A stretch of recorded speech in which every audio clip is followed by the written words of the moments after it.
that maybe you can explain, or have you experienced that where what do they see when Johnnie Cole moves on, when Willie Simmons moves on, when whoever moves on? Why can't they just say, okay, we already have stable success here, let's go ahead and elevate this guy and give him an opportunity? I just tell you, that's $1 million question. I left a successful program at Allen University. There was a guy sitting next to me, 2 guys, that could have easily took on that program and continued the success of Allen University. But they didn't even interview him, didn't even ask him, did he want the job? Not even a conversation piece. I don't have the answer to that, Rock. I just know, what did your mama preach to you when you got in school? What they always told you had to do? Go to school, right? Go to school, go do to college, well, make good grades. Well. Okay, in our world in Black college, they feel that there's a struggle between the academia world, and most of your presidents are academia people who have not played a sport, do not care about the sport. They will put more money into a band.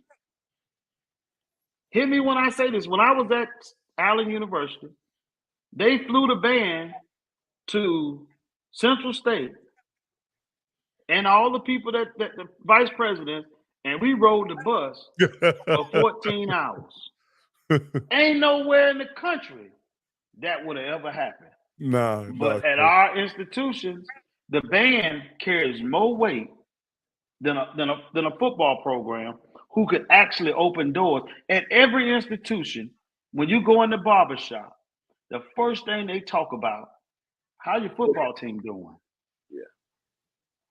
Yeah. They never asked me about, Bishop, what kind of science program do you have? Even at Baylor, they not asking about the science program. They want to know who playing quarterback, do we got a running back, and do we got a defensive tackle? They pack the stage to go see the spring football game so they can figure out who they can talk about over the summer about who gonna play. We ain't talking about no math class. We know it's there, but that ain't what make them money. Let's be real about this. That's what everybody don't want to talk about. They don't want to talk about. But at black schools, if that football coach get to making too much noise and he become too much on podcasts and on TV, and they ain't came and asked the vice president about that new program that they done started, oh, somebody gets a wrinkle in their butt. And then guess what happens? Guess what happens? It's time for him to go. See, I go back a long way, and what you guys are saying is so true. And that's why, again, I started this show. And you go back to the 70s, and all those great coaches, they used to stay in place because they were great coaches. And then their coordinators would take over in the 80s, in the 90s. And I remember I was on the bus, and Eddie Robinson said, what's going to hurt HBCUs is when people take over, they don't know nothing about football. And as you go on, we're never replaced by the guy that's been raised. We've always thought that people from outside could coach or run our universities, and that's the new wave of it all. You know, I mean, I hate to sit and talk about myself. I averaged 38 my second year, 39 points, and then 45 my last year as an offense coordinator.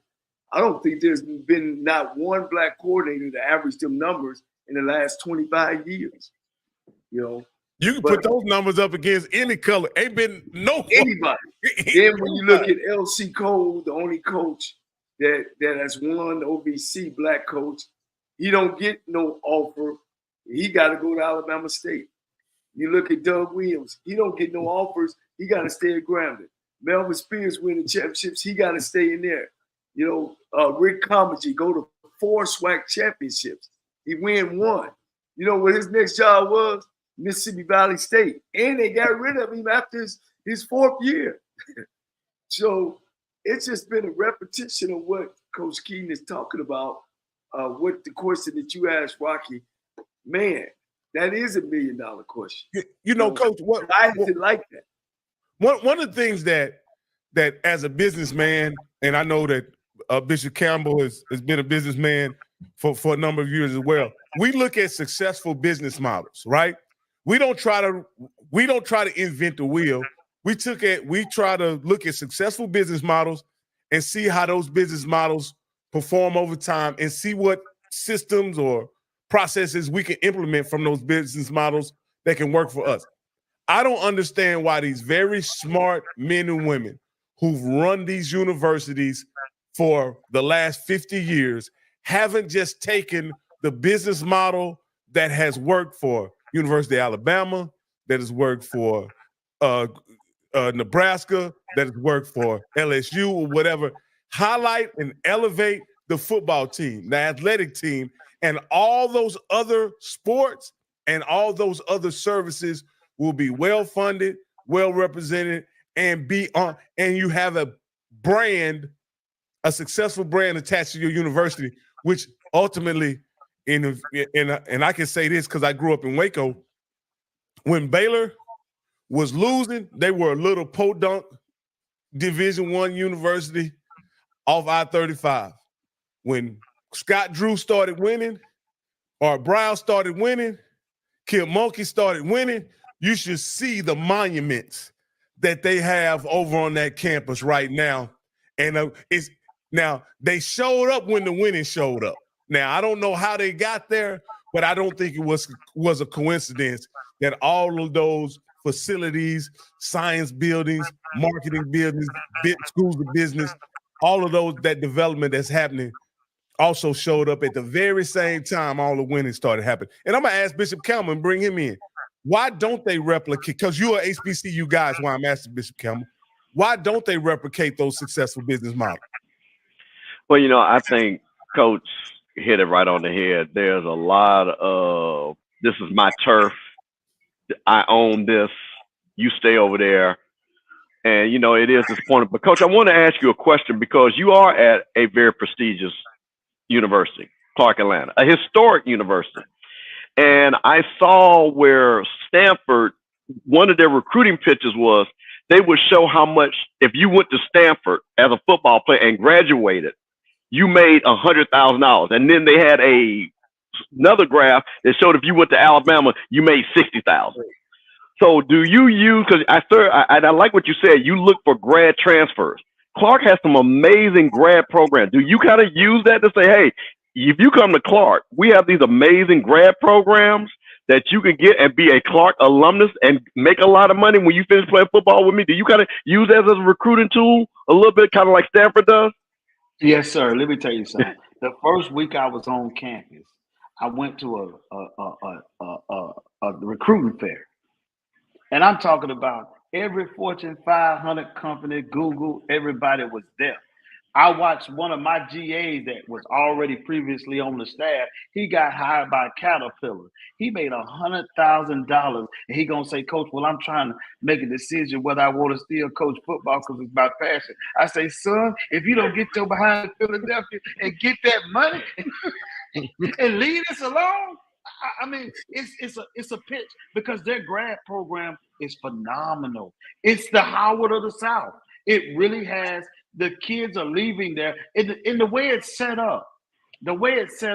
Their academics and the way they set this thing up and how they invite these companies in there to see their kids and they get internships, different things of that nature there. I can't say that between Morehouse, you don't just get to go to Clark's career fairs. You could go over to Morehouse. You can go over to Spelman's career fair. And when I walk the promenade, I can see the difference in them. That's a Clark student, that's a Morehouse student, and that's a Spelman girl. It's just they all got a different variety, but I love them because they're unique. Clark is its own vibe.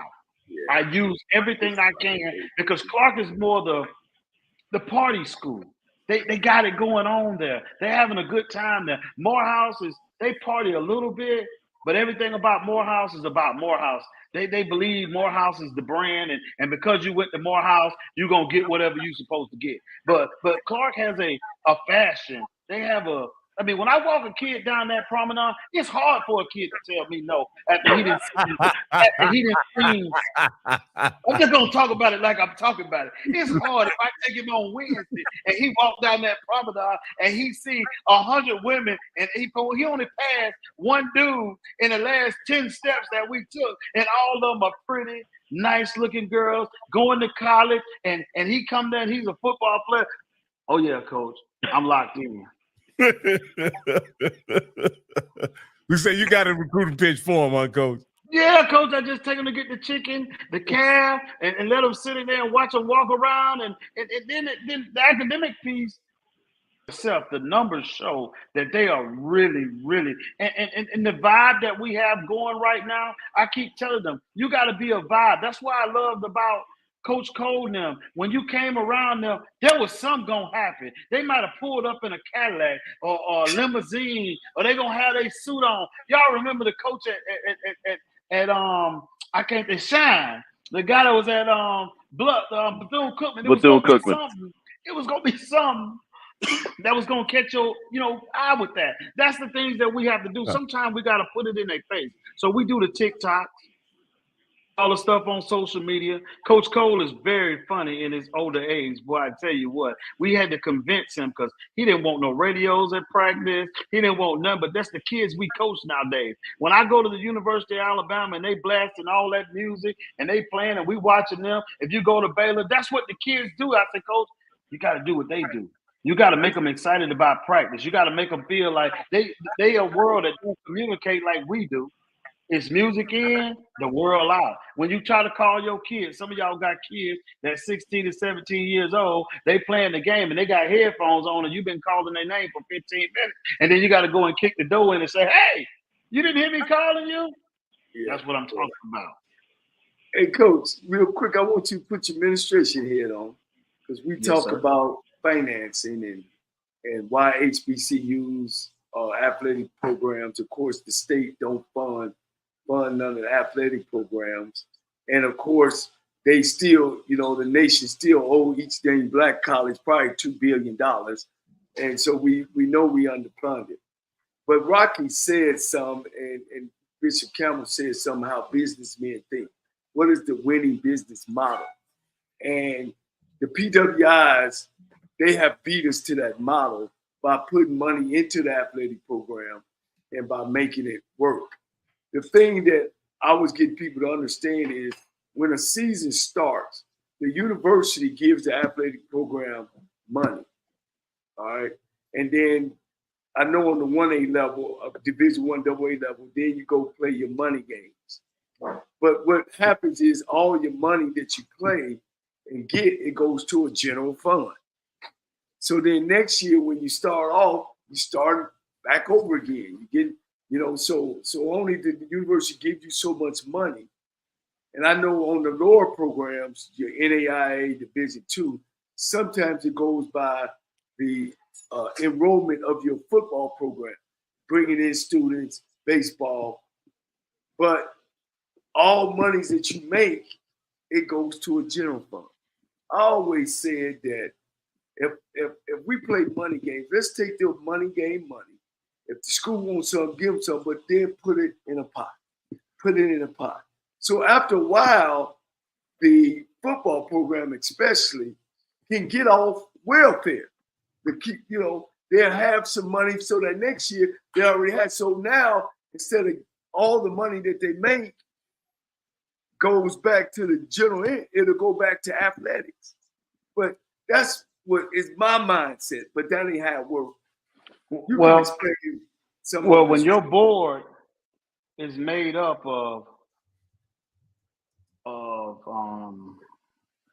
educators that don't do no business, what do you think they're gonna let the money go to? Education. If you look at most big schools, their board are made up of business people who are CEOs of companies, people who understand what the business model is. They understand what the marketing strategy is. When you really dissect the board, you can tell where their funding goes they have on their board, because the board, a president can't make a decision without the board of trustees. They have to have a chair. And most of the time, your chair is like the single leader of what they're doing.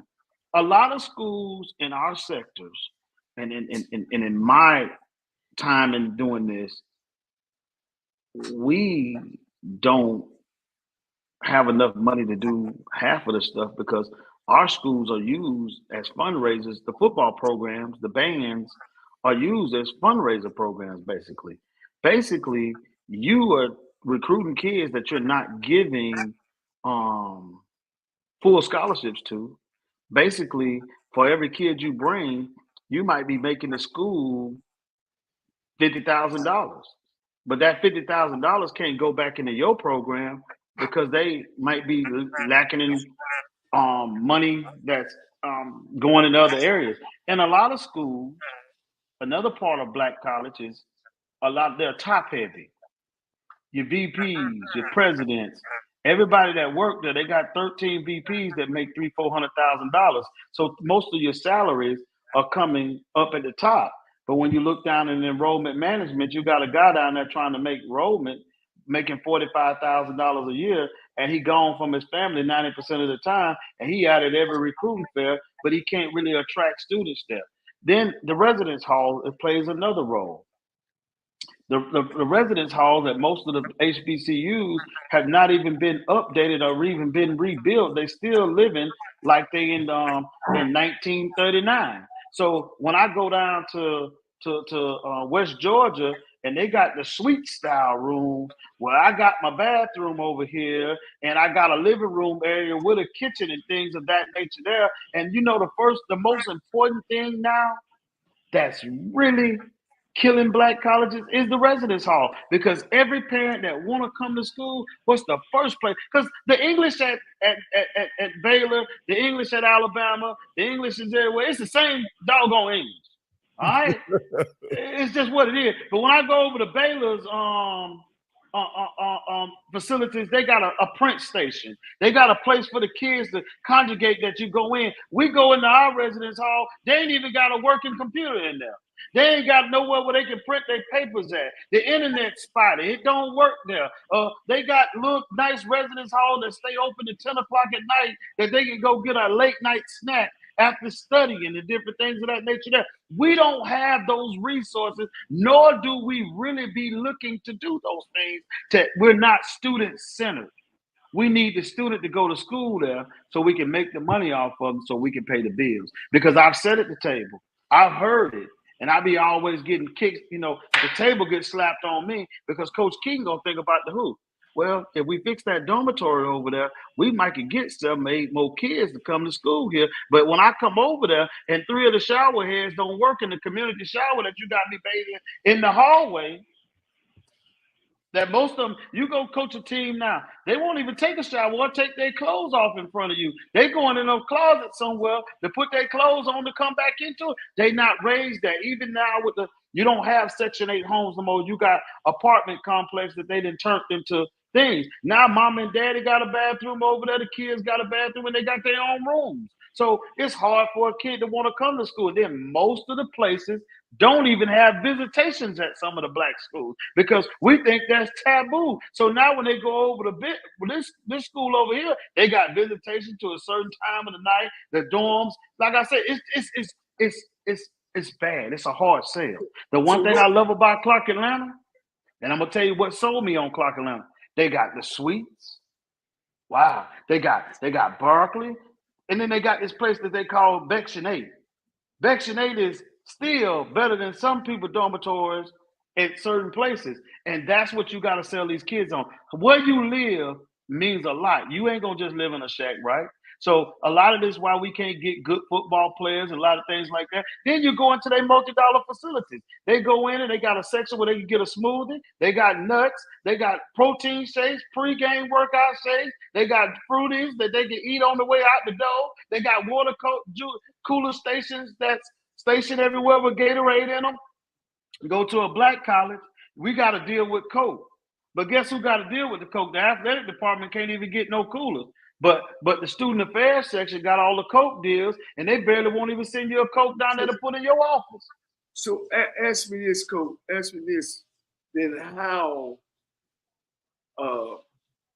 can we put out there how to transform the athletic department without, and when we play these money games, how can somehow the money that we make out for athletics go back to athletics? Is that something that can be done? Of course, I don't know. I got to do more giving, but you can't. No, Nick Saban proved that wrong. Nick Saban proved that wrong. Most of the people that give to the University of Alabama is less than 4% that ever went in the doors of Alabama. Okay. Paying for your tickets is just like when you talk about who shows up at the University of Alabama.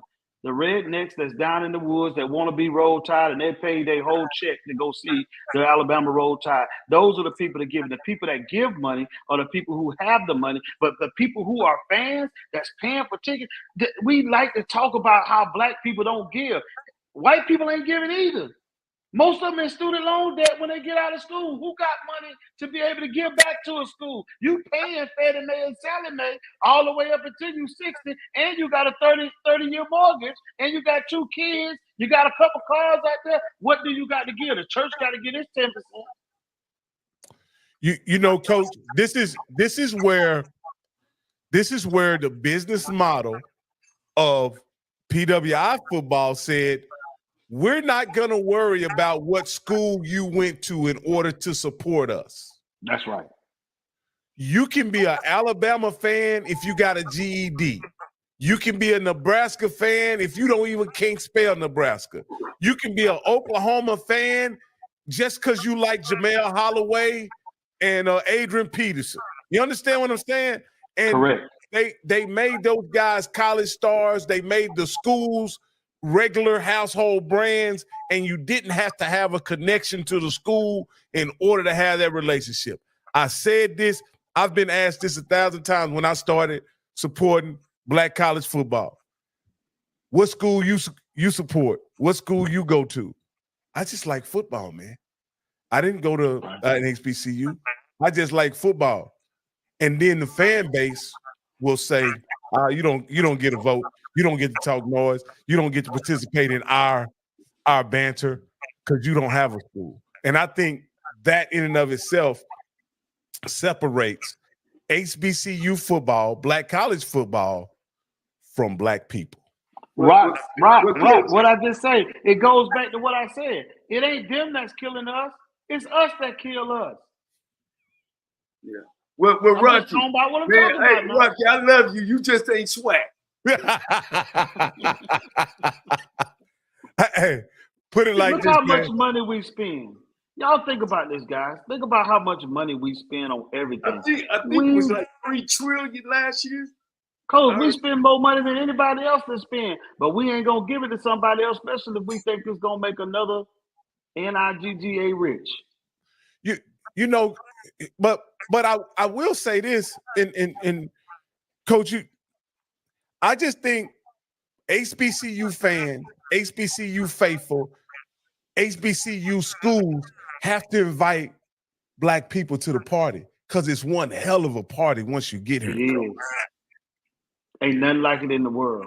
It's one hell of a party. So if you get invited, if you just reach your arms around all of black people, and you're gonna have some of them ninjas, they gonna come too now.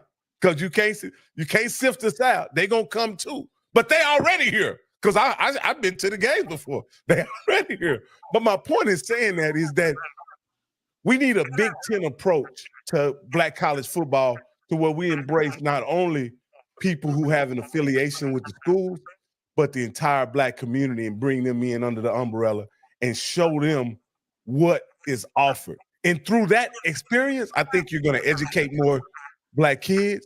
You're going to have more, there's going to be more unity among us, because I believe the conduit to black unity is through HBCU, the HBCU experience, because nowhere does the black unity exist like among HBCU grads.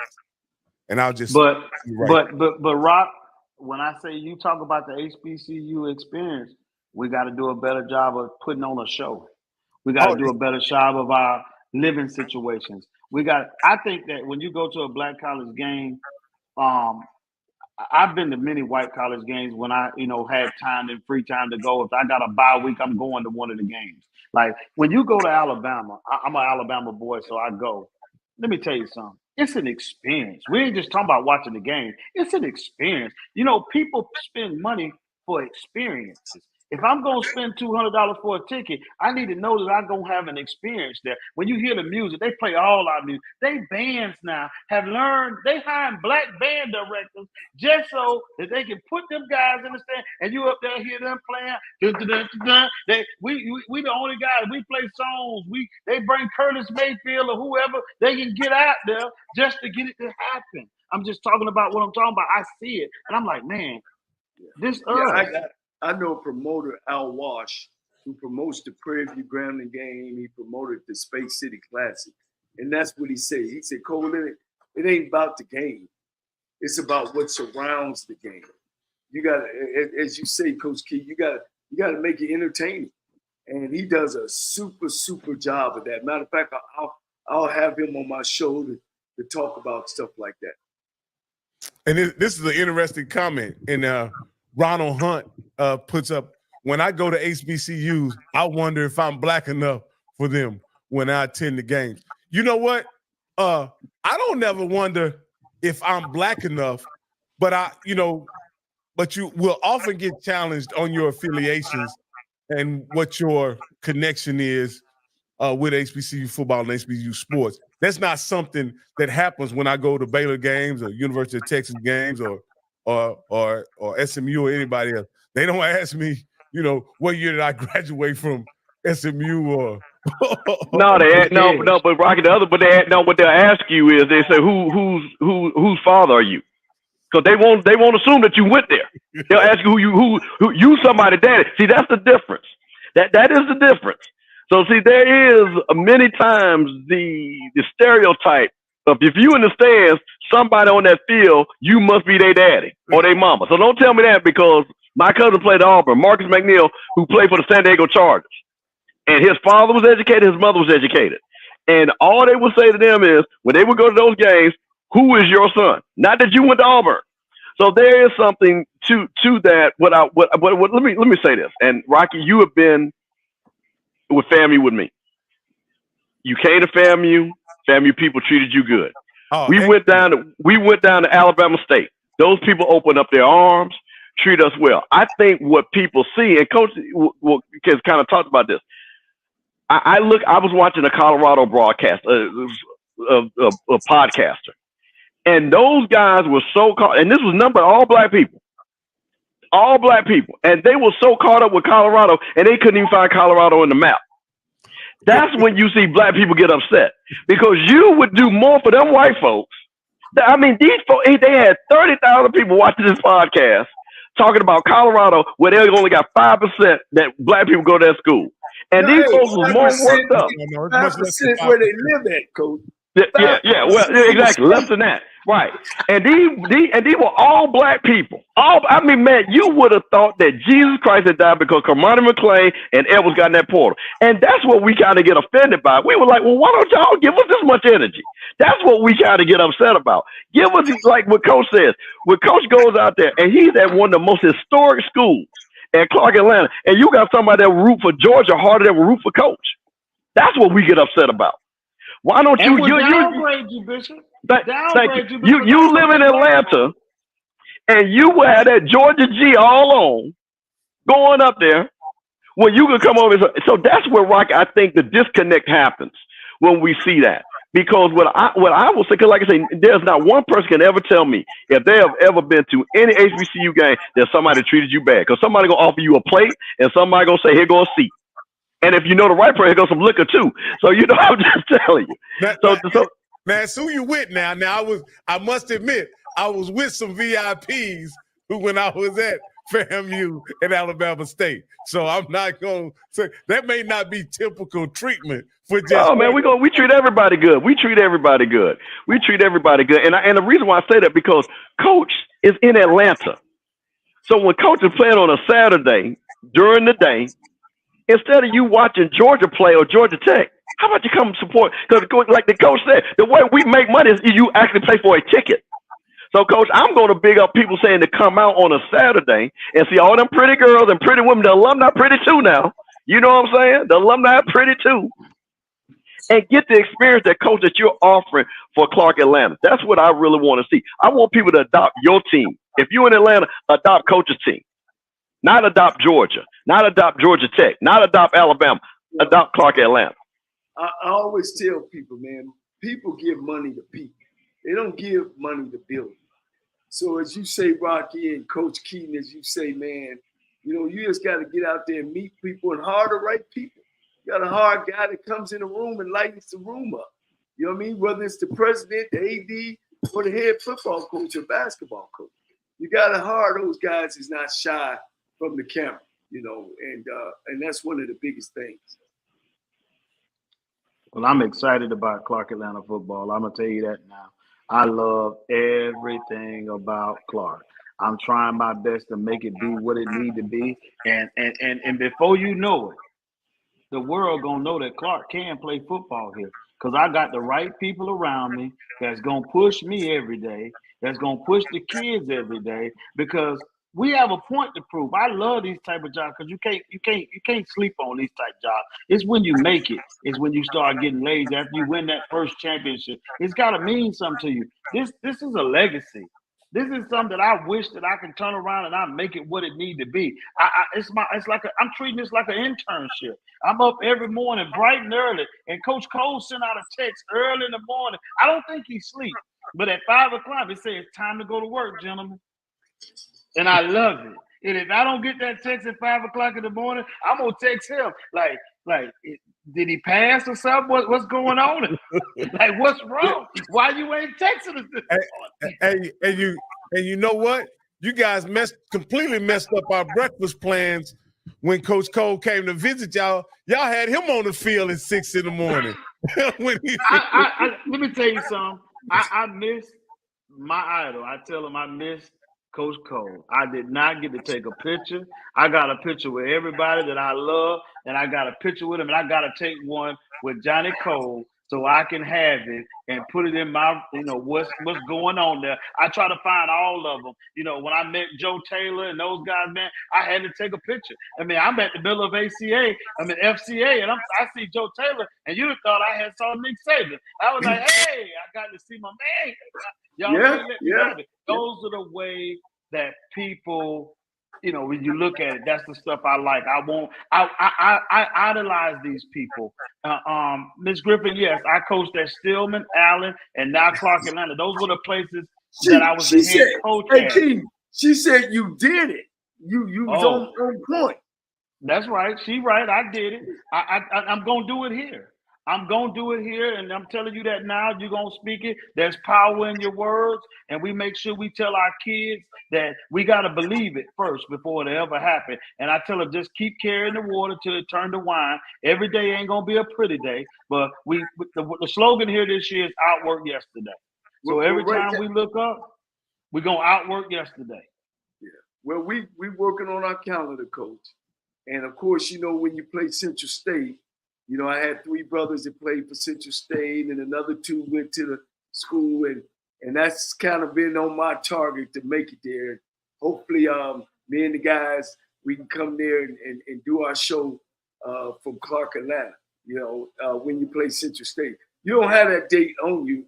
This right off. We play Central State in Central State this year, unfortunately. I'm sorry. Oh, y'all we got to go to Central State. Oh, no wonder they've been telling me about the game. I thought it was in Atlanta.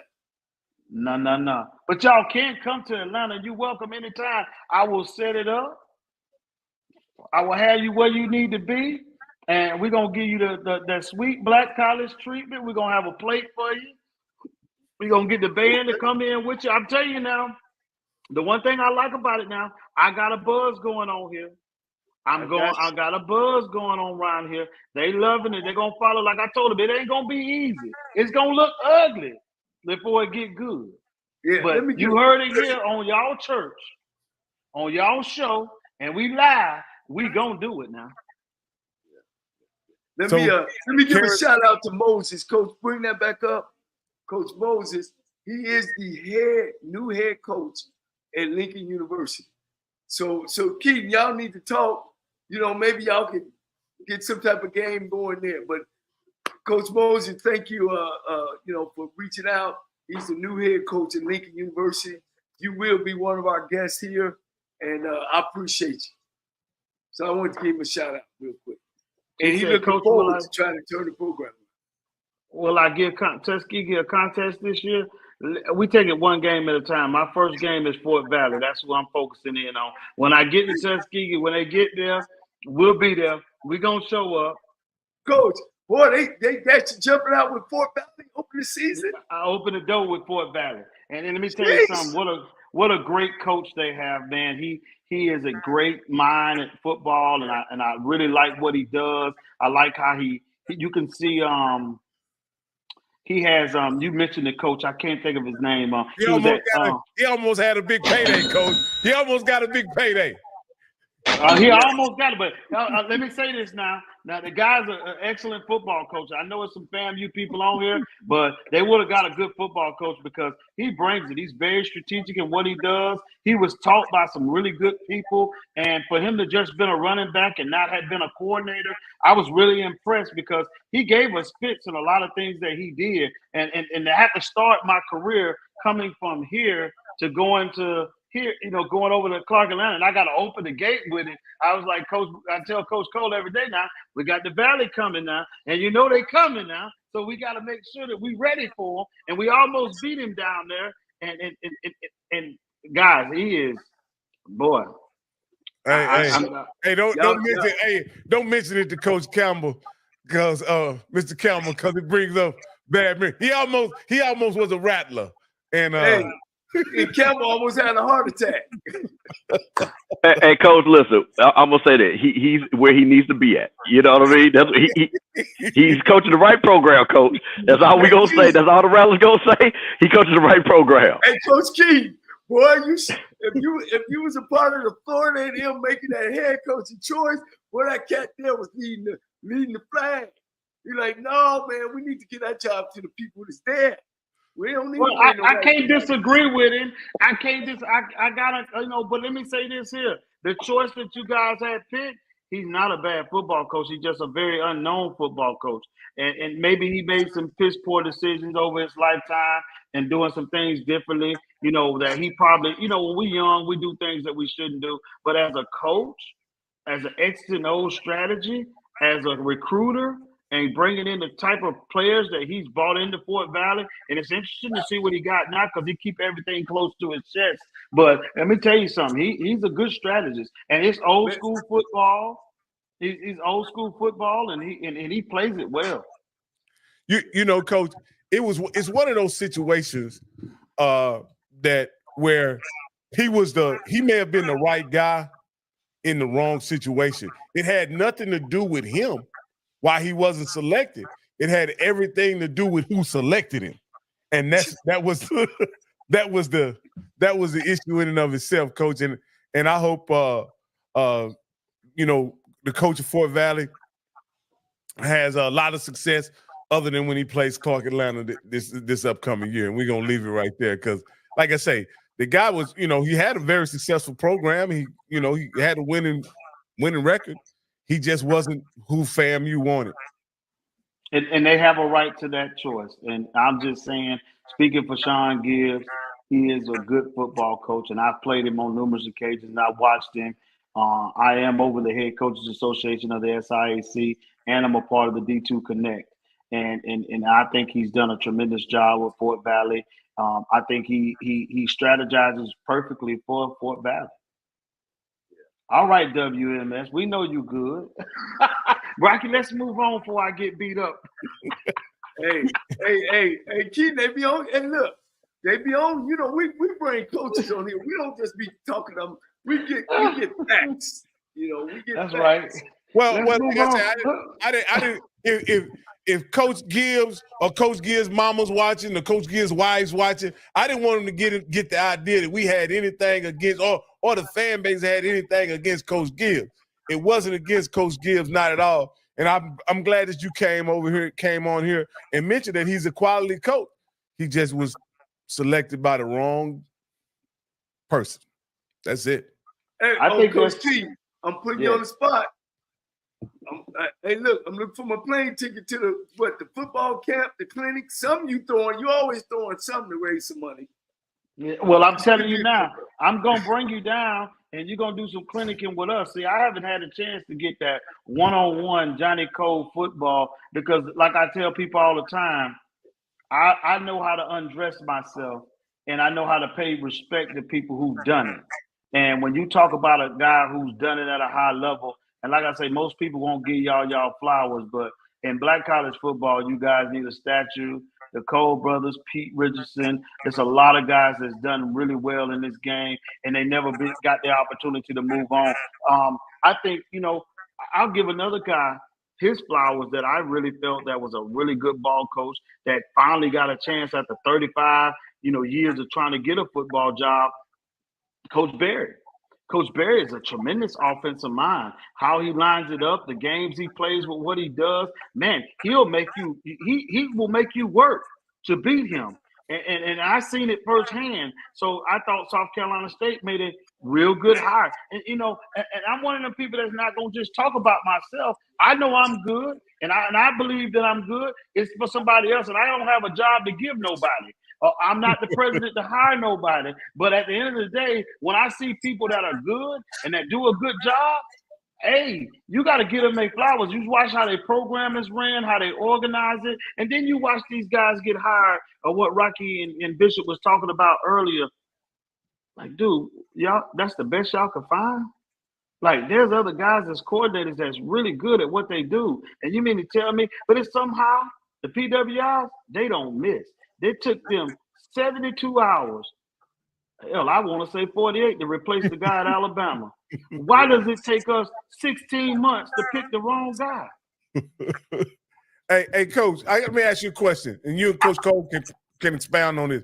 Coach Cole always says only 25% of actual coaches are actual winners. Do you agree with that? I agree. I might even go less than that. Because it starts with a mindset. It starts with a mindset. The right thing, like he said, the personality. It takes a personality to go in a room and change people. You got to get people to buy into what you believe. I might be the best X's and O's coach in America, but if I can't motivate the kids and get them to want to come play for me, and then you add this NIL deal and this bag money nowadays, you ain't recruiting a kid now. I'm talking about even at our level. The first thing they want to know is, well, can I get an NIL deal, coach? Or what? We got any alumni with some deals, a car deal, can hook me up with an apartment. I mean, it's becoming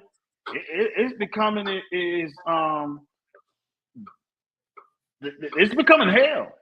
I had some discussions with some recruiting coaches, some recruiting coordinators in a Power 5 conference.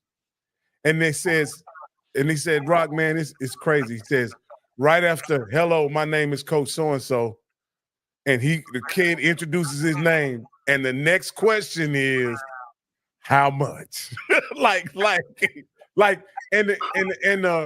And I say, well, what do you guys say? Because you guys can't offer any money or anything. He says, we have to get through that question, though. We have to address it. He says, because the kid will say, LSU, Oklahoma, University of Texas has this on the table. Wow. And I'm telling you, it's rough now. I just had a kid that we flew in. I won't call his name, but he played it. He was a starter at Arizona State. I hosted him for the weekend. And after all the nice talking and conversations, he didn't say much, but what he asked me was, do you got any NIL opportunities around here? I said, son, are you looking for a football program to play for? Or are you looking for how much you can get paid to play? And I'm going to tell you what his exact words was. He said, I'm looking for both. So how can you compete with that? So you talking about black colleges trying to compete? It's going to be rough for us to get players because that's why all our kids at the lower level are jumping. I mean, when I coached it out and I had 5 players. Yeah. Go ahead. I'm sorry. Go finish, please. I had 5 players from Allen University to leave, and they're all playing some form of 1AA or Division I football.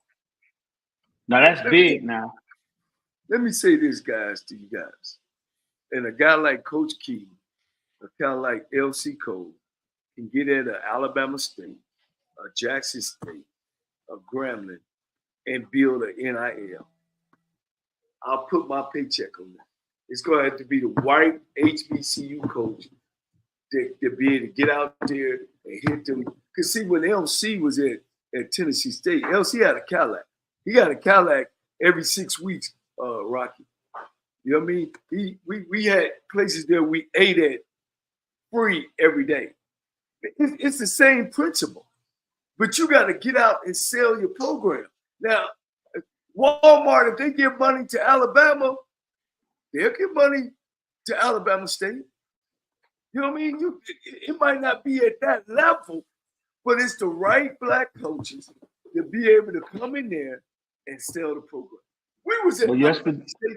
Tell me where Alabama State was shy at. Stadium, fan base, only show in town. You know what I mean, Kevin? Well, Johnny Cole. Kevin, you can come in there and go around and say, man, we need some NIL money. Johnny Cole, I just met. 5 for you. But I bet you could do it, Teddy Keaton. Yes, sir. Because I just met with a lady that I had in my office who gonna orchestrate and help me formulate NIL deals. And she's gonna come and she's gonna do it. Like she worked for Coach Saban. She ran track at LSU. She worked for Coach Saban for a while at LSU. And she came over to meet with our business students about the whole structure of NIL deals. And with a place like Clark Atlanta, and this is where I'm going to practice it at right now, I'm going to figure out a way to get in with a brand that's as strong as Clark. When you in Atlanta, Georgia, and you standing next to millionaires and you don't even know they millionaires, some of them 26, and then you don't know where they got their money from. Some of them are just looking for an opportunity to find somebody to do business with. If you got people around you that can help you do those things, we're going to try to figure out how to do it. Because the only way you're going to get good is you got to find a way to be able to compete.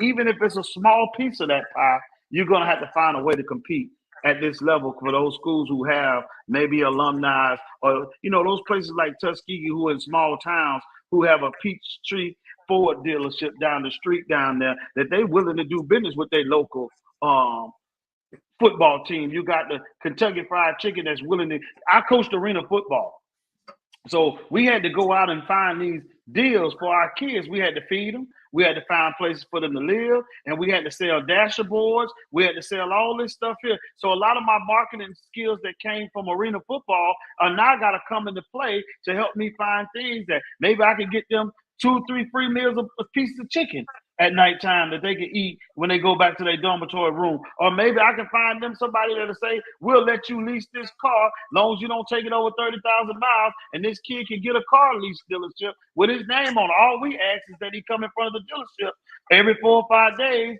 and maybe take a picture with people who come in to buy a car. Say we can't do that at Clark. We can. But if it was on a bigger scale, we just got to be more, we got to get off our seats and do it now. Well, here's the thing, and the reason why I know, you know, being in a school sitting in Houston, Texas, Atlanta is a market, and it's a market for black folks, and it's a market for the black folks will give money if you go out and you know how to ask for it, you know, and that's why I never thought why Texas Southern has never got off the ground with their athletic program. It just ain't right. It ain't the right leadership. You know, you got to be able to have those people that can go knock them walls down. You know, to know how to go in the room and be a bright light in the room. To compete with Baylor, Rocky, but I will be able to compete with the people that's at my level, and that's all I'm trying to do. I'm trying to stay in my lane. Baylor's not. We're not in the same league. Don't shoot at the same basket. Don't pay the same taxes. The whole nine. But they got kids that graduate, and they graduate and they're looking for 1 year to play or 2 years to play. And all you got to do is have a little something for them, maybe an apartment deal that say that I can stay off campus. Well, we'll give you 4 apartments for this amount. That's all it is trade and barter. Say we'll give you this many season tickets. We'll make sure you got all on our press releases when we do. This brings up a Wingstop first down. You know, that's all they need is that little bit of marketing. All of us got jumbotrons and we put it up there. Those are the things that we got to go sell. PA announcements. Every time I go to a big time football game, there's 100 PA announcements before we ever get to the let's introduce the starting lineup. Well, I done heard this time out is brought to you by Bush.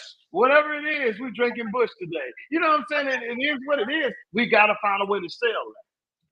Hey, they bring on those PWI big games, they bring so many people on the field, introducing them to the crowd.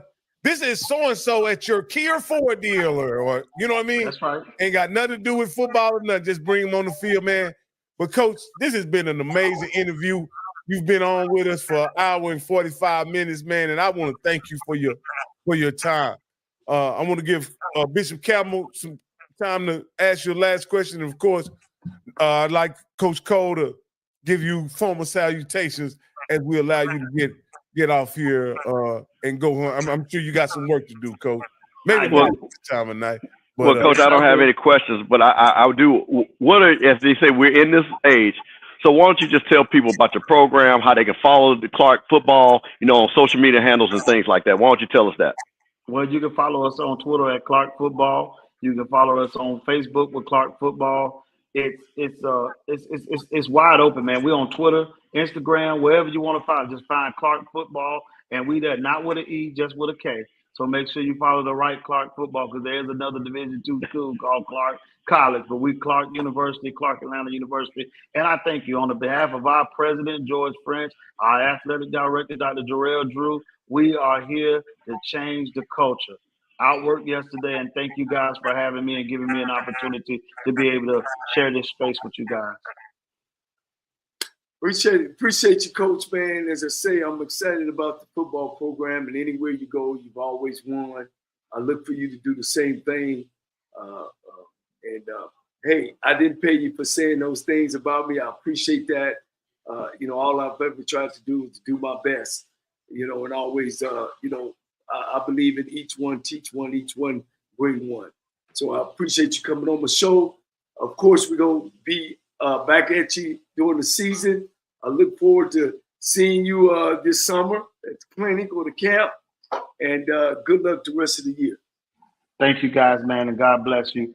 Good luck to all the schools you follow, Rob and Bishop. I'm sure you work with the Fort Valley Wildcats, but I'm coming. Coach, now you had to get out here with a joke. So, Coach, what I will say is, if you ever have an off week and you need to come down to Tallahassee, Florida to see the HBCU National Championship, let me know. We got to take care of. I really would want to come down and spend some time with them, so I appreciate that. All right. Thank you. Y'all have a blessed night. Yeah, you too.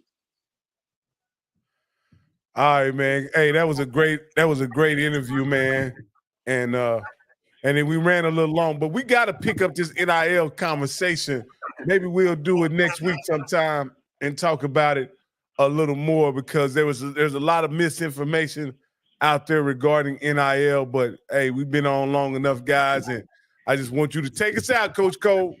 Man, well, what I'll do too is I'll search some people that's actually in it, and maybe y'all can find 1, 2, or 3, that we can actually bring on that really is getting involved with it and learning the ins and outs of it. So to make sure we have the facts and get our people. Hey, guys, subscribe to our channel. I heard you earlier saying that you got to subscribe to our channel.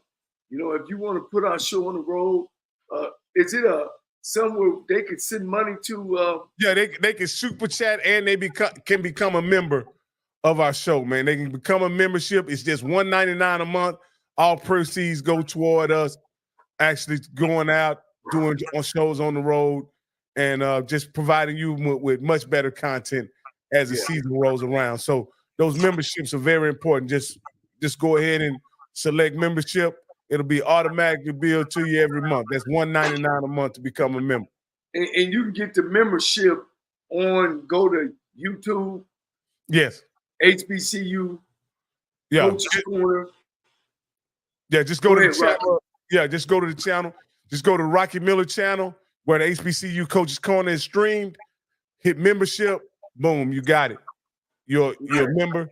And like I said, we just trying to bring you the best HBCU content possible.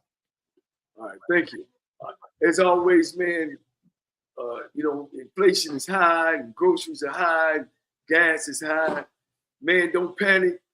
Everything will turn over after this new president's election. Things will get back in perspective, believe me. But make sure you go out and vote for the person who you think can lead this country. If you're having a hard time and you feel yourself or losing yourself, tie a knot, hold on tight, because ain't nobody bad like you. Sybil Wilkes with what you need to know. Today, it's Friday, May 3rd, 2024. Number 1, a controversial new law is now in place in Tennessee that will allow faculty and staff to carry concealed handguns in K-12 public schools. State lawmakers promised to take action after 3 children and 3 school employees were killed last year at the Covenant School. One key provision of the law, a confidentiality clause. Qualified teachers are not required to notify parents of their students or even fellow educators working in the same building if they're strapped.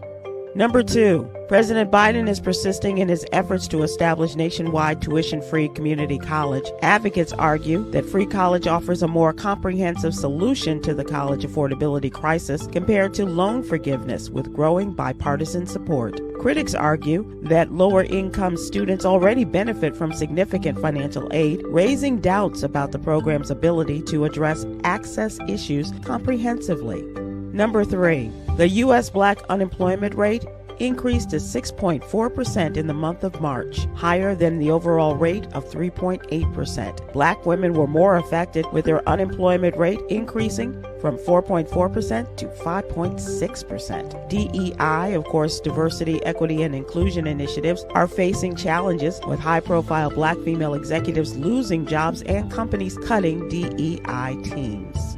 Number 4, a bill aimed at furthering restrictions on discussions of gender identity or sexual orientation in public schools is progressing in the Alabama legislature, passing the State House Tuesday. Currently in Alabama, the HB 130 law states that classrooms in kindergarten through the 5th grade shall not engage in classroom discussion or provide classroom instruction regarding sexual orientation or gender identity in a manner that's not age appropriate or developmentally appropriate for students in accordance with state standards.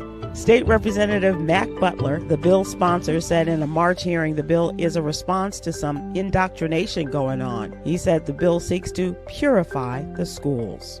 Number 5, black matchmaker Shanika McCrae founded the Help Meet Club to help upscale professionals find love. McCrae, a former wedding and event planner, founded her matchmaking business in 2018 after dealing with her own dating struggles. Clients who typically earn anywhere from $75,000 to $1 million per year can create a profile, complete a questionnaire, and connect with other professionals looking to meet their relationship goals. McCrae, a former wedding and event planner, founded her matchmaking business in 2018 after dealing with her own dating struggles.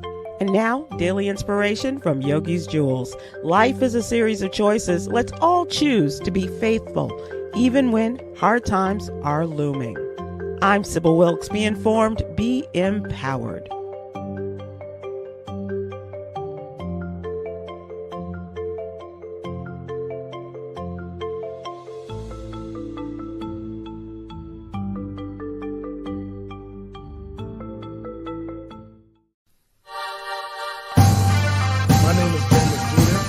I won $500 on the lunch money for keeping up with the Jonas Bracket Challenge.